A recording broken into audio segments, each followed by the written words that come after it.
अब हम इस वीडियो में पढ़ने वाले हैं डोहरी प्रोविजन एक्ट। 1961 का ये एक्ट है कि पढ़ने से पहले हम जैसे इंपॉर्टेंट प्रोविजंस पढ़ते हैं तो वो हम पढ़ने जा रहे हैं। तो इसका एक्ट नंबर है 28, जो कि 1961 में आया था। तो प्रेसिडेंशियल असेंट कब मिली थी? तो 20 मई 1961 को मिली थी। और कब से ये लागू हुआ? ये लागू हुआ था 1 जुलाई 1961। इस एक्ट में कोई चैप्टर नहीं है। चैप्टर्स अगर कभी इस एक्ट में पूछे तो 0 चैप्टर, और सिर्फ 10 ही सेक्शंस हैं। ये बहुत छोटा एक्ट है।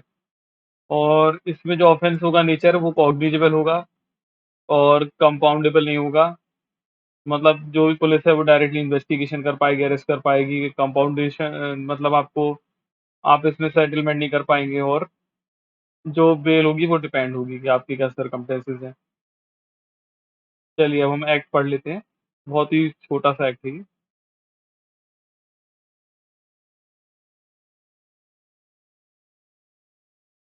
तो ये एक्ट कब आया था? तो ये एक्ट आया था 12th year of Republic India, मतलब जब 12th का अपना रिपब्लिक ईयर था उस साल आया था ये।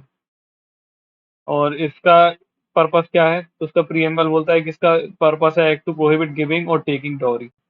तो हमेशा याद रखिएगा कि डॉरी या तो जो भी है दहेज, वो देना भी अपराध है और लेना भी, दोनों अपराध है। यानी कि मतलब आप ये नहीं बोल सकते कि सिर्फ टेकिंग अपराध एक ऑफेंस है, गिविंग भी ऑफेंस है। अगर आपको नहीं पता हो तो पता हो जाएगा।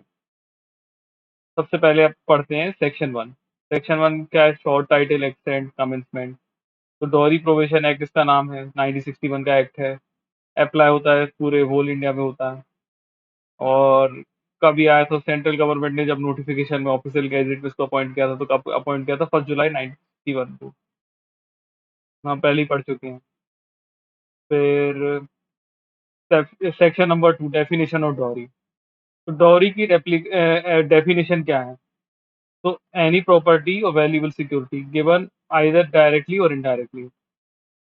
अब वैल्यूएबल सिक्योरिटी का मीनिंग आपको मिलेगा सेक्शन 30 ऑफ आईपीसी। तो उसको भी हम देखेंगे अभी। तब तक मैं आपको बताता हूँ कि सबसे पहले एक लॉज क्या बोलता है। तो एक लॉज बोलता है by one party to a marriage to another party to a marriage. मतलब या तो उन लोगों ने वैल्यूएबल सिक्योरिटी यानी प्रॉपर्टी डिमांड की, या तो एक पार्टी ने दूसरी पार्टी ऑफ मैरिज से, या फिर उनके पेरेंट्स ने either party of marriage to another party of marriage.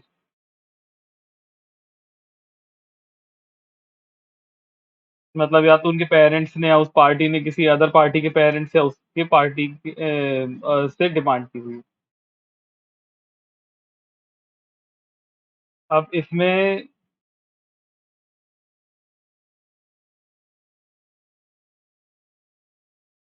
किसी भी तरीके के इंक्लूड होगा। मतलब आपने शादी से पहले लिया है, शादी के टाइम पे लिया है,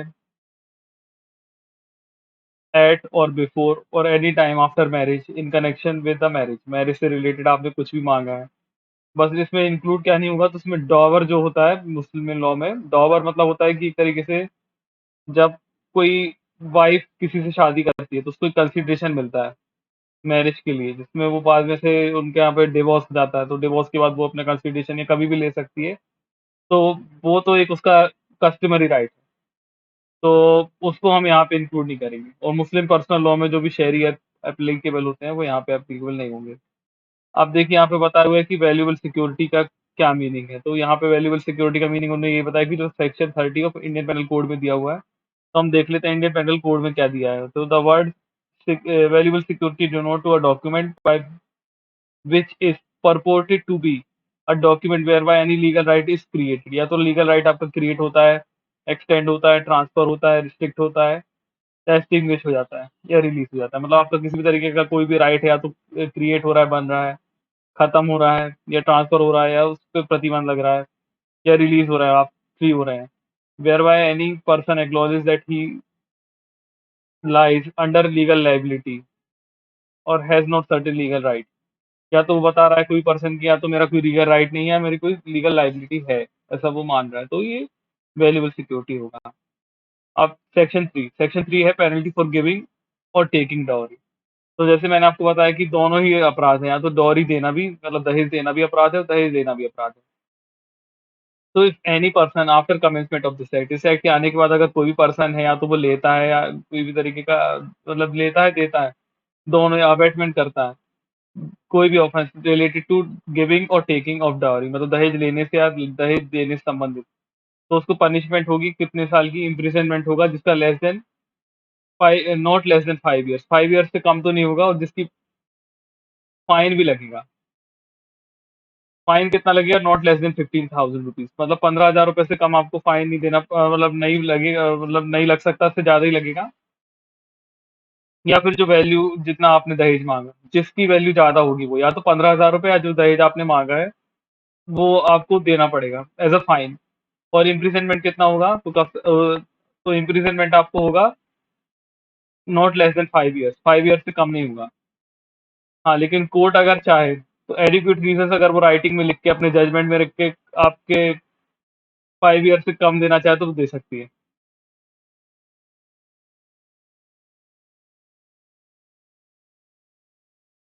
अब लेकिन देखिए, डॉरी लेना और देना ये हमने ऊपर पढ़ा कि एक ऑफेंस है, लेकिन अब इसमें दो तीन चीजों की एक्सेप्शन है। तो nothing in this section, nothing in subsection 1 shall apply in relation to. अब देखिए, जो भी प्रेजेंट्स हम देते हैं, जो भी हमने गिफ्ट दिया है at the time of marriage to bride, मतलब जो हमने दुल्हन को जो कुछ भी दिया है, without any demand having been made in this behalf, in that behalf. तो अगर बिना मांगे अगर किसी दुल्हन को कोई भी सामान देता है, तो ये डॉरी में नहीं आता। लेकिन प्रोवाइडेड दैट में देखिए, एक सच लिस्ट जो है, मतलब जो प्रेजेंट्स है, वो उनकी लिस्ट एक मेंटेन की गई है, रूल्स इस एक्ट के हिसाब से बनाए गए हैं, जो state government time to time बनाती रहती है। तो उस एक्ट में उससे रिलेटेड कुछ प्रोविजन होना चाहिए, मतलब उन रूल्स में इससे रिलेटेड कुछ डिस्कशन होना चाहिए। फिर देखिए, present which are given at the time of marriage to the bride groom, दूल्हे को जो दिया जाता है, ऊपर दुल्हन का है, नीचे दूल्हे का है, वही सेम चीज है। Without any demand has been made in that behalf, बिना मांगे अगर कोई दे रहा है तो ऑफेंस नहीं होगा। फिर वही है कि उसमें लिस्ट में जो उनका लिस्ट रहती है, मेंटेन होता है रूल्स अकॉर्डिंग, इसके अकॉर्डिंग रूल्स बनाए जाते हैं गवर्नमेंट की तरफ से, तो वो इसमें फॉलो किया जाएगा। अब प्रोवाइडेड फर्दर दैट में देखिए, such presents are made by और ऑन बिहाफ ऑफ ब्राइड और any person related to the bride, such presents are customary nature, अगर वो खानदानी तरीके से चलन है कि कस्टमरी नेचर में वो दिए जाते हैं, जिनकी वैल्यू फाइनेंशियल स्टेटस से ज़्यादा नहीं है, जो कोई दे रहा है उसके, और उन उस बिहाफ प्रेजेंट्स आर गिवन, तो वो यहाँ पे नहीं आएंगे।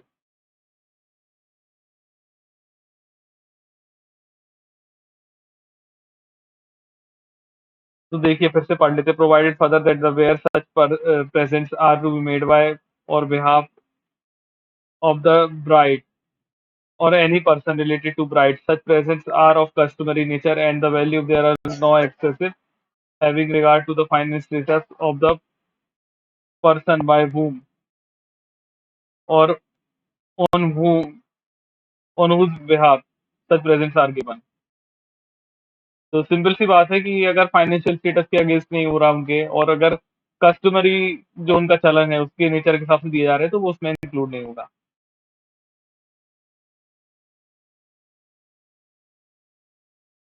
ये नथिंग में ही आएगा, मतलब ये भी इंक्लूड नहीं होगा, हमने आप ऊपर देखा ना सर। अब सेक्शन 4 बताता है पेनल्टी फॉर डिमांडिंग डॉरी। अब जो कोई डिमांड करता है डॉरी के, ऊपर हमने देखा टेकिंग एंड गिविंग था, अब इसमें है कि डिमांड कर रहे हैं आप, तो if any person demand directly और इनडायरेक्टली फ्रॉम द पेरेंट्स और अदर रिलेटिव ऑफ और गार्डियन ऑफ अ ब्राइड और bridegroom, as the case may be, he shall be punished with the imprisonment not less than 6 months, which may extend to 2 months, or with fine which may extend to 10,000 rupees। तो सीधी सी बात है कि अगर आप किसी भी तरीके का डॉरी को डिमांड करते हैं, या तो आप डायरेक्टली इनडायरेक्टली पेरेंट्स से, या तो मतलब दूल्हे के दुल्हन की किसी भी तरीके से जो भी अपोजिशन पार्टी है, या तो उनके गार्जियन से मांग रहा है या किसी से भी मांग रहा है, तो वो इस वाले ऑफेंस में लायबल हो जाएगा। और उसकी पनिशमेंट क्या होगी? तो not less than 6 month, 6 month से कम आपको पनिशमेंट नहीं मिलेगी, 2 साल तक मिल सकती है, और फाइन भी आपको देना पड़ेगा 10,000 रुपीज का। अब फिर वो ये यहाँ पे कोर्ट अगर चाहे तो वो एडिक्वेट रीजन को राइटिंग में लिख के स्पेशल रीजन लिख सकती है कि जजमेंट में, कि वो लेस सेंटेंस इम्पोज़ करना चाहे, तो वो लेस सेंटेंस भी इम्पोज़ कर सकती है, लेस देन 6 मंथ जो हमने यहाँ पे पढ़ा। फिर सेक्शन 4A, अब सेक्शन 4A का भी अमेंडमेंट से ऐड हुआ होगा, क्योंकि 4A नाम से ही पता चल रहा है कि बाद में ऐड हुआ होगा। तो 4A कब आया? तो 4A का यहाँ पे नंबर दिया हुआ है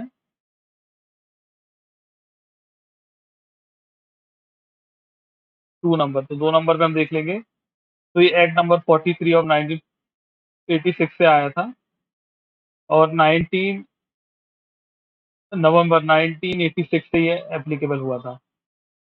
तो ये सेक्शन क्या बोलता है? तो ban on advertisement, if any person offer through any advertisement in any newspaper, periodical journal or through any other media and share in his any share in his property or any money or both, or a share in any business or any other interest consideration for the marriage of his son or daughter or any other relative। तो यही है कि अगर कोई अपने सन या अपनी daughter की मैरिज के लिए किसी भी तरीके का कुछ भी एडवर्टाइज करता है कि मैं अपने बिजनेस में आपको एक इंटरेस्ट दे दूंगा, आपको कुछ थोड़ा मनी दे दूंगा, थोड़ा शेयर दे दूंगा, आपको कुछ भी कंसिडरेशन दे दूंगा, बिज़नेस में आपको अपना पार्टनर बना लूँगा, तो ये सब ये एडवर्टाइज़मेंट के इसमें ऑफ़ेंस में आ जाएगा। और या तो वो प्रिंट या पब्लिश करके सर्कुलर कर रहा है, मतलब सर्कुलेट कर रहा है एडवर्टाइज़मेंट के तरीके से जो क्लॉज़ ए में बताया हुआ है। तो उसको पनिशमेंट कितनी मिलेगी? तो पनिशेबल फॉर अ टर्म, इसमें नॉट लेस देन 6 मंथ, आपको 6 मंथ तो मिलेगी और उसकी सज़ा आपको 5 साल तक जा सकती है और फाइन देना पड़ेगा 15,000 रुपीज़ तक। अब देखिए फिर से कोर्ट को अगर जब भी लगता है कि वो adequate reason special reasons record कर सकते हैं जजमेंट में और कम सज़ा भी दे सकते हैं 6 महीने से भी कम, अगर वो चाहते हैं। स्पेशल रीज़न लिखना पड़ता है लेकिन आप याद रखिएगा। फिर सेक्शन 5 बोलता है कि एग्रीमेंट अगर कोई भी है आपका गिविंग या टेकिंग डॉरी का, तो वो वॉइड है। वॉइड मीनिंग हो जाएगा no contract in the eyes of law, वो कहीं भी एनफोर्सेबल नहीं होगा, उसकी कुछ वैल्यू नहीं रहेगी, ज़ीरो हो जाएगा वो। तो एनी एग्रीमेंट फॉर गिविंग और taking dowry shall be void. अब सेक्शन 6 है dowry to be for the benefit of the wife और हर लीगल हायर। तो जब भी कहीं आप उनको ये पता चलेगा कि किसी ने डॉरी ली है, तो where dowry is received by any person other than the woman in connection with whose marriage is given. तो अगर किसी ने डॉरी ली है जो वुमन के अलावा किसी और के पास है, जो उसके मैरिज से रिलेटेड मिला था, तो सच पर्सन को हम ऑर्डर देंगे कि उसको ट्रांसफर करना पड़ेगा वुमन को। अब वुमेन को ट्रांसफ़र तो करेंगे लेकिन कब? अगर उन लोगों ने उसकी मैरिज से पहले ली है, बिफ़ोर मैरिज ली है, तो उनको 3 महीने का टाइम मिलेगा कि 3 महीने के अंदर वो लौटा दें, उस प्रॉपर्टी को वुमेन को वापस। और अगर डॉरी रिसीव हुई है उसके मैरिज के टाइम पे, तो 3 महीने after the date of receive, जिस दिन भी आपने मैरिज के बाद उससे मँगाया है, मतलब माँगा है दहेज, उससे आपको 3 महीने के अंदर आपको उसको वापस करना पड़ेगा। If a dowry is received when the woman was a minor, अगर वो वुमन माइनर थी तब आपने डॉरी ली, दहेज लिया, तो आपको 3 महीने के अंदर उसको देना पड़ेगा। जब वो 18 साल की हो जाएगी, अटेन मेजॉरिटी की वो एज अटेन कर लेगी, तो आपको तब उसको ट्रांसफर करना पड़ेगा।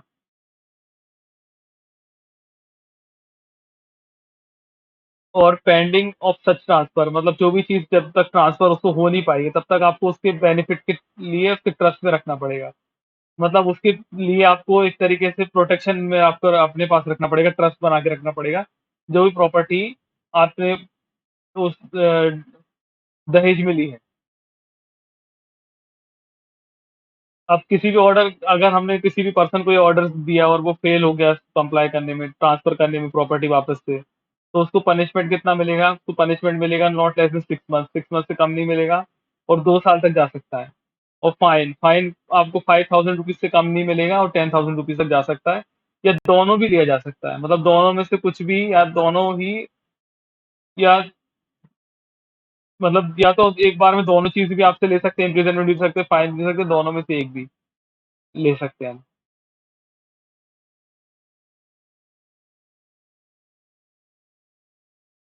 अब देखिए क्लॉज़ 3 क्या बोल रहा है? सबसेक्शन 3 सबसेक्शन 3 बोल रहा है कि woman entitle dies before receiving it. अगर आपने जो प्रॉपर्टी आपको वापस लौटाने के लिए बोला था, आपने वो लौटा नहीं पाया, फिर लौटाने से पहले ही उसकी डेथ हो गई, तो उसके लीगल हायर जो होंगे, लीगल हेयर्स उनको प्रॉपर्टी का राइट मिल जाएगा। लेकिन आप देखिए कि किस-किस को मिलेगा, तो पहले इसमें ये बताया है, अगर उसकी 7 इयर्स के अंदर-अंदर मैरिज से डेथ होती है और अदर देन नेचुरल कॉज़ेज़, मतलब जैसे कैसा है कि पता चल रहा है कि नेचुरल कॉज़ के कारण उसकी डेथ नहीं हुई, आप ज़बरदस्ती उसको या तो किसी भी तरीके से अबैटमेंट करके या किसी तरीके से ज़बरदस्ती उसकी नेचुरल तरीके के अलावा मतलब किसी भी तरीके से उसकी डेथ हुई है, तो ये प्रॉपर्टी किसको मिलेगी? सबसे पहले उसके चिल्ड्रन को मिलेगी। अगर उसके चिल्ड्रन नहीं है तो उसके पेरेंट्स को मिलेगी। तो देखिए सबसे पहले इसमें बताया कि अगर उसके चिल्ड्रन नहीं है तो उसके पेरेंट्स को मिलेगी और अगर उसके चिल्ड्रन है तो उनको ट्रांसफ़र की जाएगी। और अगर वो बच्चे माइनर हैं भी तो उनके ट्रस्ट पे रखा जाएगा। जैसे ऊपर वो अगर वुमन माइनर थी जो जिसको प्रॉपर्टी वापस मिलना थी, तो उसके ट्रस्ट पे रखते थे, यहाँ बच्चे अगर माइनर हैं तो माइनर बच्चों के ट्रस्ट पे रखी जाएगी। अब देखिए इसका 3A सेक्शन भी है, सबसेक्शन 3A। तो उसमें सबसेक्शन 3A में दिया है failure to transfer any property as required under subsection 1 और subsection 3 has not before his conviction under subsection 1 transfer to such property woman entitled thereto as the case may be। तो जो हमने बोला आप उसका फेलियर तो किया ही आपने, तो ऊपर वो अलग चीज़ है, ठीक है ये हो गया, वहाँ तक ये कुछ मतलब नहीं है, वो ये बताया कि आपने फेलियर तो किया वहाँ पे, जो प्रॉपर्टी हमने आपको लौटाने के लिए बोला। Court in addition awarding that punishment, मतलब जो हमने ऊपर पनिशमेंट दी है वो ठीक है, उसको छोड़ के हम एक ऑर्डर दे सकते हैं, डायरेक्ट कर सकते हैं राइटिंग में कि जो पर्सन है उसको ट्रांसफर करना पड़ेगी वुमन को। एज़ अ केस में भी अगर वो वुमन नहीं है तो फिर उसके हायर उसके पेरेंट्स या उसके चिल्ड्रन को मिलेगी for a period specified in the order. और अगर आप वो फेल नहीं हो जाते कंप्लाई करने में, तो with in that period specified period तो आपको उतना ही अमाउंट इक्वल देना पड़ेगा जितना प्रॉपर्टी का अमाउंट था जो कि रिक्वायर्ड होना है आपसे। और वो एक फाइन की तरह हम लोग इम्पोज करेंगे और जो फाइन हम लोग आपसे लेंगे वुमेन को दे देंगे एज अ केस में भी, और अगर वुमेन नहीं है तो उसके हायर हो जाएगा। सिंपल सी बात है।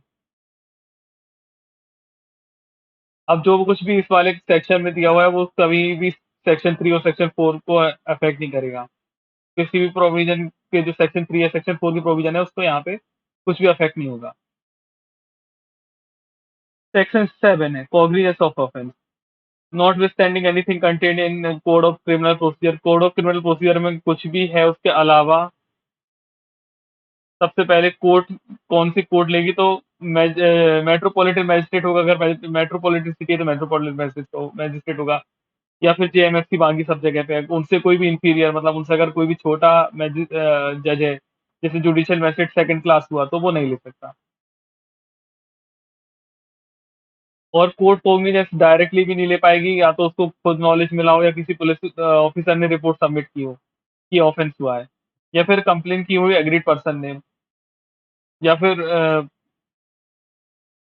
उसके पेरेंट्स ने, उसके रिलेटिव ने, या फिर किसी वेलफेयर रिकॉग्नाइज्ड इंस्टीट्यूशन या ऑर्गेनाइजेशन ने कंप्लेन की हो, तभी आप ले पाएंगे। मतलब आपको कंप्लेन पे एक्शन लेने के लिए कैसा कि या तो आपको खुद वो नॉलेज में हो कि हाँ ऐसा हुआ है, पुलिस ने या तो आपको रिपोर्ट भेजी हो, एग्रीड पर्सन खुद कंप्लेन कर रहा है, उसके रिलेटिव कर रहे हैं, या फिर अगर वो नहीं कर रहे तो रिकॉग्नाइज्ड वेलफेयर इंस्टीट्यूशन या ऑर्गेनाइजेशन कुछ कंप्लेन कर रहा है।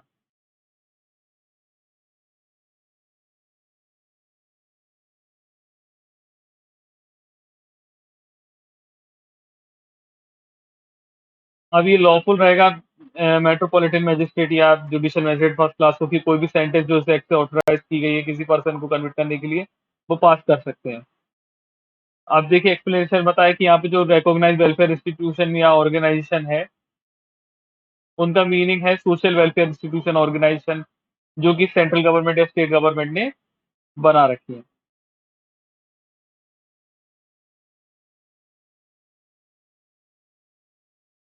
आप देखिए nothing in chapter 36 of CrPC shall apply any offence punishable under this act. Section 36 में आपको बताता हूँ, सेक्शन 36 है limitation of taking cognizance of a criminal offence. तो उसके अंदर ये सेक्शंस दिए हुए हैं जहाँ पे लिमिटेशन रहती है। तो लिमिटेशन का यहाँ पे कोई भी प्रोविज़न नहीं है इस एक्ट में। देखिए नथिंग बोल दिया मतलब यहाँ पे कुछ भी अप्लाई नहीं होगा, ऑफ़ेंस के लिए पनिशमेंट देने के लिए कभी भी कॉग्निज़ेंस ली जा सकती है, कोई टाइम लिमिट प्रिस्क्राइब नहीं की है ये।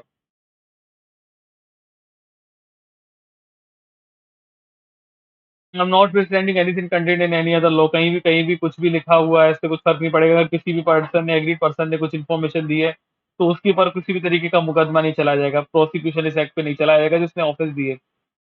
तो सपोज़ करिए कि अगर कोई झूठा केस भी बना रहा है, तो झूठा केस चलाने का उसके ऊपर कोई भी प्रोसिक्यूशन नहीं चलेगा। इस एक्ट के अंडर ऐसा कोई प्रोविज़न नहीं है।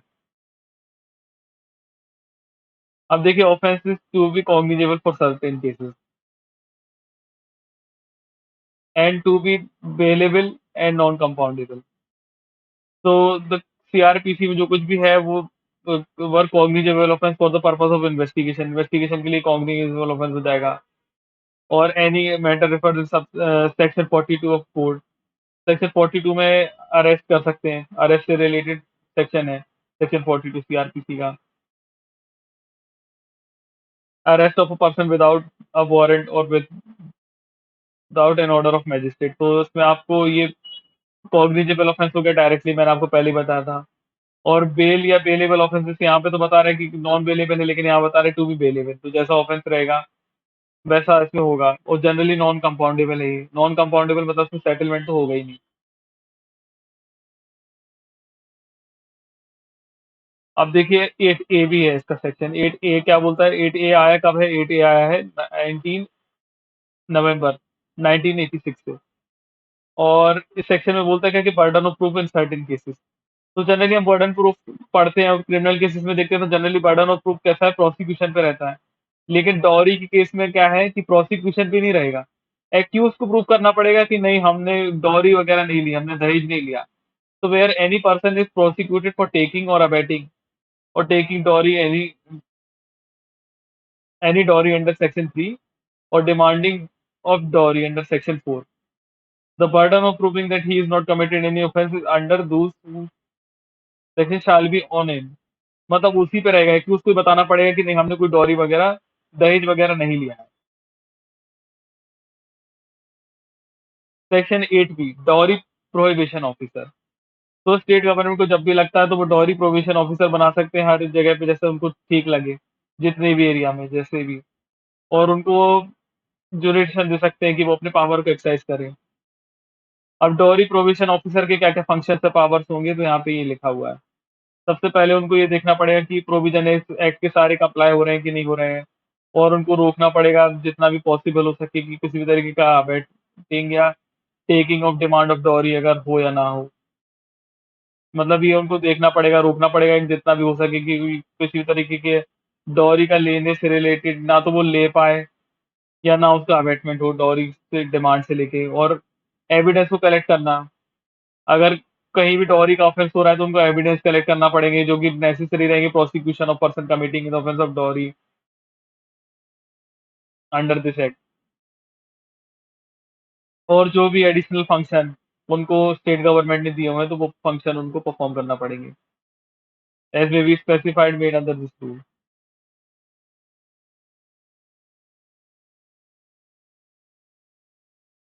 अब स्टेट गवर्नमेंट के पास क्या पावर है कि वो नोटिफिकेशन ऑफिशियल गैजेट में कन्फर कर सकती है पावर पुलिस ऑफिसर्स को भी टू बी नोटिफाइड एट दो ही बी प्रोहिबिशन ऑफिसर। मतलब स्टेट गवर्नमेंट चाहे तो पुलिस ऑफिसर्स को भी ये वाली पावर दे सकती है। और who shall exercise power subject to limitation condition as may be specified in this rule. तो अपनी लिमिटेशन और कंडीशन के साथ सारी पावर जो है डॉरी प्रोविजन ऑफिसर की एक्सरसाइज कर पाएंगे अगर सेंट्रल स्टेट गवर्नमेंट ने उनको नोटिफाई कर दिया है। अब डोरी प्रोविजन ऑफिसर की हेल्प करने के लिए, एफिशिएंट परफॉर्मेंस करने के लिए स्टेट गवर्नमेंट अगर चाहे, स्टेट गवर्नमेंट में मतलब ये उनकी डिस्क्रिप्शन पे है, ऊपर भी डिस्क्रिप्शन में था कि पावर उनको देना चाहे तो दे सकती है। तो यहाँ पे कैसा है कि उनकी अगर वो चाहे तो उनके एडवाइजिंग के लिए, असिस्टेंस के लिए अपॉइंट कर सकती है एडवाइजरी बोर्ड। और एडवाइजरी बोर्ड में 5 से ज़्यादा मेंबर नहीं होंगे, सोशल वर्कर होंगे सारे, consisting of not more than 5 social worker, और उसमें से एटलीस्ट 2 वुमेन होना चाहिए। From the area in respect of which dowry provision officer exercises jurisdiction under subsection 1.